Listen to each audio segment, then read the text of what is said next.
Bharathi Raja sir அவருடைய மகன் மனோஜ் அவர்கள் நம்மை விட்டு பிரிந்து விட்டார். பாரதி ராஜா சார் அவரோட மகனை தோளில் சுமந்து தான் எல்லோரும் பார்த்துருப்போம். ஆனால் ஒரு கிராமமே நம்ம பாரதி ராஜா சாரை சுமந்துட்டு தான் இருந்துச்சு. ஏன்னா கிராமங்களை நம்ம கண் முன்னாடி கொண்டு வந்தவர் தான் பாரதி ராஜா சார். அவருடைய மகனுக்கு இந்த மாதிரி ஒரு துயரம் நடந்துள்ளது மிக கொடுமையான விஷயம். அது மட்டும் இல்லை,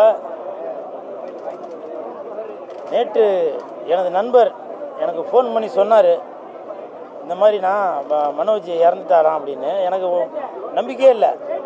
நான் டக்குன்னு உடனே என்ன பண்ணேன், என்னோடய ஃபோன் எடுத்து ஃபோன் பண்ணேன், மனோஜுக்கு ஃபோன் பண்ணி ஒரு ரிங்கு மட்டும்தான் போயிட்டு இருந்துச்சு, யாருமே எடுக்கலை. அதுக்குள்ளே கொஞ்ச நேரத்தில் சோசியல் மீடியாவில் எல்லாத்துலேயுமே வந்துடுச்சு, இந்த மாதிரி மனோஜ் அவர்கள் இறந்துட்டாங்க அப்படின்னு. ஆண்டவா, இது பொய்யா இருக்கக்கூடாதா அப்படின்னு நினச்சேன். ஆனால் இந்த மாதிரி ஒரு துயரம் இருந்து விட்டது.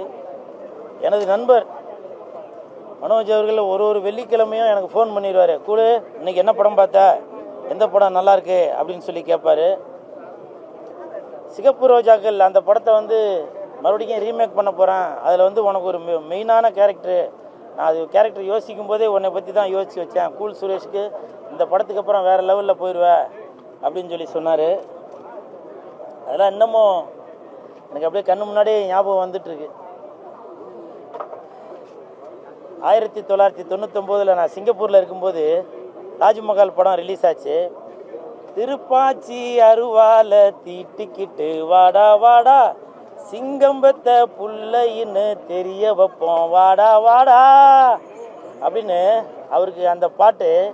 இன்னைக்கு 48 வயசில் பாரதி ராஜா சாருக்கு இந்த மாதிரி ஒரு துயரமான சம்பவம்.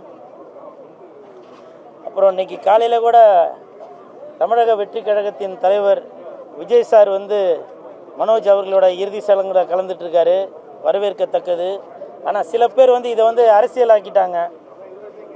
ஒரு 10 நாளைக்கு முன்னாடி தமிழக வெற்றி கழகத்தில் மாவட்ட செயலாளர் ஒருத்தர் இறந்துட்டார், அவரோட சாவுக்கு விஜய் சார் போல, ஆனால் இதுக்கு மட்டும் வந்திருக்காரு அப்படின்னு சொல்லி சில பேர் சொல்லியிருந்தாங்க. இப்போவும் சொல்கிறாங்க, தமிழக வெற்றி கழகத்தின் தலைவர் விஜய் சார் எப்போவுமே என் நெஞ்சில் குடியிருக்கும் அப்படின்னு சொல்லுவாங்க இல்லையா, உங்களோட மனசில் குடியிருக்கிறவர் தான் விஜய் சார். அதனால் அவர் எப்போவுமே பாகுபாடு பார்க்க மாட்டார், ஏழை பணக்காரன் பார்க்க மாட்டார், எல்லா நிகழ்ச்சியிலையும் அவர் கலந்துப்பார். இப்போ ஷூட்டிங்லேயும் சினிமாவிலையும் அரசியல்லையும் இருக்கிறதுனால அவரால் எல்லா நிகழ்ச்சிகளையும் கலந்து கொள்ள முடியல. அதுதான், தயவு செஞ்சு இந்த விஷயத்தை அரசியலாக்காதீங்க. அன்னைக்கு அந்த மாவட்ட செயலாளரோட நிகழ்ச்சியில் கலந்துக்க முடியாததுக்கு ஷூட்டிங்கிறது ஒரு காரணமாக இருந்ததாக கேள்விப்பட்டேன். என்றைக்குமே தமிழக வெற்றி கழகத்தின் தலைவர் விஜய் சார் நம்ம கூட தான் இருக்கிறாரு. தயவு செஞ்சு இதை ஒரு இஷ்யூ ஆக்காதீங்க.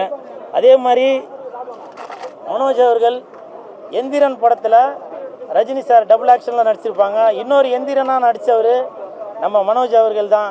அந்த ஸ்டில்லாம் எனக்கு அமுச்சு வச்சார், பார்ப்பா ரஜினி சாருக்கு நான் தான் டூப் போட்டேன் அப்படின்னு சொல்லி. இது நிறையா பேருக்கு தெரியாது இந்த விஷயம்.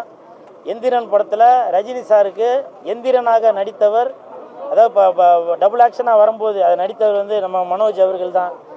இப்படி ஒரு நடிகனாக நம்ம ஒரு டைரக்டரோட பையன், பாரதி ராஜா சார் பையன் அப்படின்ற ஒரு கர்வம்லாம் எதுவும் இல்லாமல் எதுவாக இருந்தாலும் இறங்கி சினிமாவுக்காக உடல் பொருள் ஆவி அனைத்தையும் கொடுத்தவர் தான் மனோஜ் அவர்கள்.